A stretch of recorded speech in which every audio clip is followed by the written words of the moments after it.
Remember when Lily Allen was so upset at the plight of refugees that she cried and apologised on behalf of Britain? I'm so sorry. Yeah, that. You remember that? Remember when she said she'd be an example to others by 100% taking in a migrant herself? You may have been asked, I'm not sure, Lily, would you take an unaccompanied child into your own home? Is that 100%. something you've considered? 100%. Yeah. Who wouldn't? Yeah, I mean, who wouldn't? Especially if they're a big celebrity with a bunch of money and properties. Who wouldn't? Turns out, Lily Allen wouldn't. 100% wouldn't. Nearly 2 years after making that promise, The Guardian asked Lily Allen how many refugees she'd taken in. Drum roll, please. You may have been asked, I'm not sure, Lily, would you take an unaccompanied child into your own home? Is that 100%. something you've considered? 100%. Yeah. Who wouldn't? And it's none. Well, imagine my shock. Life is easier for me if I put this stuff out of mind. Which you did. But wait, maybe I was wrong. Lily Allen did house 2 foreigners in her spare £1.5 million apartment last year. Oh wait, they were wealthy Italians paying her thousands of pounds a month in rent. Who wouldn't? But wait. Maybe Lily housed some migrants in her £4.2 million countryside mansion, which is located in the Cotswolds, one of the whitest areas in Britain, with virtually no immigration whatsoever. No, she didn't. Life is easier for me if I put this stuff out of mind. Just as it was for Bob Geldof, Benedict Cumberbatch and numerous other celebs who vowed to take in refugees and ended up taking in fuck all refugees. Turns out Lily Allen's crocodile tears were just one big act of virtue signalling. Now, the right always accuses the left of feigning their moral righteousness to appear kind and charitable, while in reality, behind the scenes, being nasty, vindictive and uncharitable. Turns out, it's true. That's not my opinion. No. It's science. Yes, science!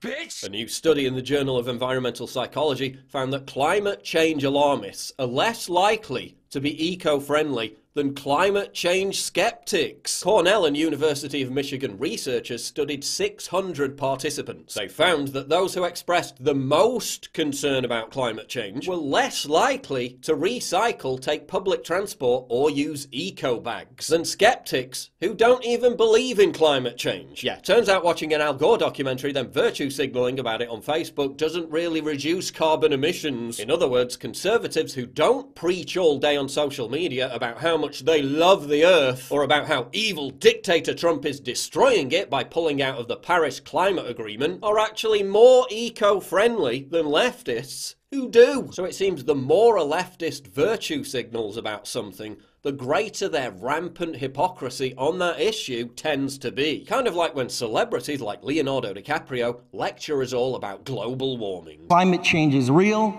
It is happening right now. While flying thousands of miles in private jets to pick up environmental awards, and hanging out on 500-foot gas-guzzling yachts with Middle Eastern oil billionaires, before flying his celebrity friends 6,000 miles across the world so they could listen to his speech about global warming. But it's not just hypocritical lifestyle choices that expose the left's stunning double standard. A 2014 study by the Philanthropy Chronicle found that conservatives in red states were more generous compared to wealthy liberals. Less well-off families from red states donate a relatively higher and growing proportion of their money to charity, while those at the top have been giving a smaller share as their income has increased, the study found. So again, when it comes to broadcasting how humanitarian and charitable they are, leftists have no competition. But when it comes to actually giving money, they go completely AWOL, because why part with actual cash when it's so much cheaper to just signal that virtue? And anyway, you can still purchase these poverty is sexist sweatshirts for the bargain price of $380. I mean, they're so obsessed with virtue signaling, it's not enough anymore to just do it themselves. Now they're using their own children as woke human shields. My daughter started crying at the dentist's office because the dentist is a boy, and the dentist said, sorry, there are no girl dentists at this office, and my daughter looked at me and said, why did we come here? Things that didn't happen, part 654,739. But there's nothing funnier than when virtue signalling goes wrong. If you kick every Latino out of this country, then who is going to be cleaning your toilet, Donald Trump?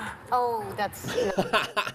But now that virtue signalling is so ingrained in leftist mob culture, giant transnational corporations are using it as a PR stunt to get free advertising. Heineken celebrates open borders. Pepsi panders to the resistance. Of course, it's all just a crude marketing ploy to stand out from the competition and sell more things. But who said that virtue signalling had to be about authenticity? When the international multi-billion-dollar company slaps a rainbow on their sweatshop-made goods, soy face! Virtue signalling is also used to distract from the very behaviour it claims to condemn. Eric Schneiderman was just one of many prominent Me Too advocates to lead the charge against the sexual abuse of women while sexually abusing women. If someone can't shut up about how much they care about women's equality, watch out, because they're probably compensating for something. How could a man so publicly committed to feminism beat women? It just doesn't make sense.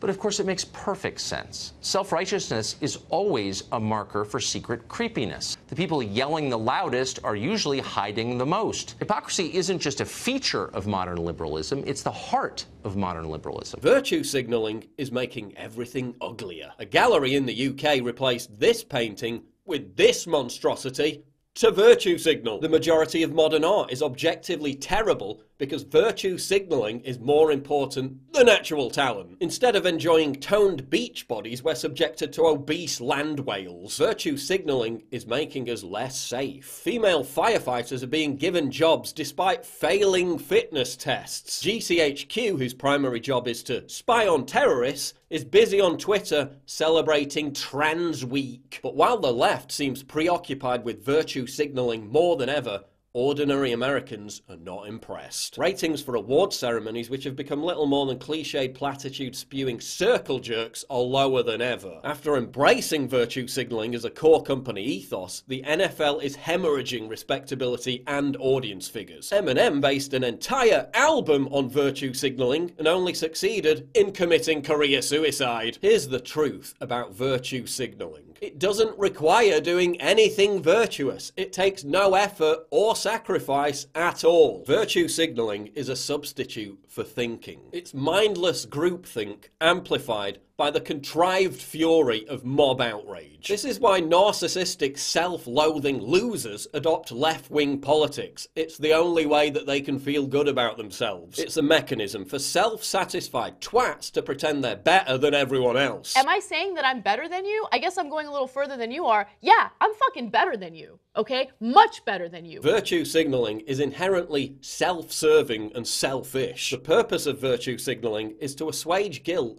and gain unearned social brownie points. The purpose of virtue signalling is to incentivize others to regurgitate glib leftist narratives and create giant echo chambers. As with everything the left does, it's the lust for raw power disguised as altruistic beneficence. The aggressive virtue signaler is attempting to compensate for their lack of virtue. I'm sick to the back teeth of virtue signalling.